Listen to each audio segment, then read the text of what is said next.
Hello everyone, আসসালামু আলাইকুম। আমি চলে এলাম আমাদের গ্রামের বাড়ি।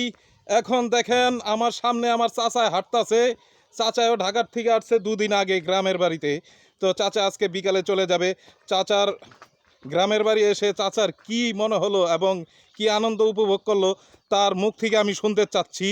এই যে আমার চাচা দেখেন, চাচা দেখা গেল ও অনেক সেলিব্রিটি তাকে চিনে, সেও অনেক সেলিব্রিটিকে চিনে।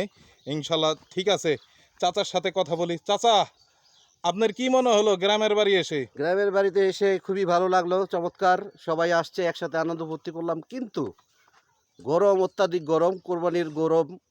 এই গরমে অসহ্যকর গরম। হালকা কিছু বাতাস আছে, রাস্তায় হাঁটাহাঁটি করতেছি। দিনের বেলায় পুকুরে গোসল করি ঘন্টার পর ঘন্টা, রাতে প্রচুর গরম। ধন্যবাদ ধন্যবাদ চাচা সবাইকে। আপনাকে। আমার চাচার কথাগুলো কেমন লাগলো আপনারা কমেন্টে জানাবেন। ঘুমা হন যায় না, এত গরম।